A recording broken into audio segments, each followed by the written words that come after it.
முருகப்பெருமானோட அருளால் எல்லாருக்கும் இனிய வாழ்க்கை அமையுங்க. கேட்டதை கொடுக்கும் அபிஜித் நட்சத்திர வழிபாடு. நாளைய தினம் செவ்வாய்க்கிழமையில் மார்ச் 25ஆம் தேதி வரக்கூடிய அபிஜித் நட்சத்திரம் மிகவும் சிறப்பு வாய்ந்த நட்சத்திரமாக கருதப்படுது.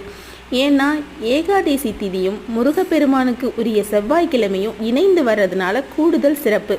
இந்த நேரம் எந்த நேரம் வருது அபிஜித் நட்சத்திர வழிபாடு செய்கிறதுக்கு அப்படின்னா, அதிகாலையில் 4:15 முதல் 4:37 மணி வரைக்கும் இந்த அபிஜித் நட்சத்திர வழிபாடு இருக்குதுங்க.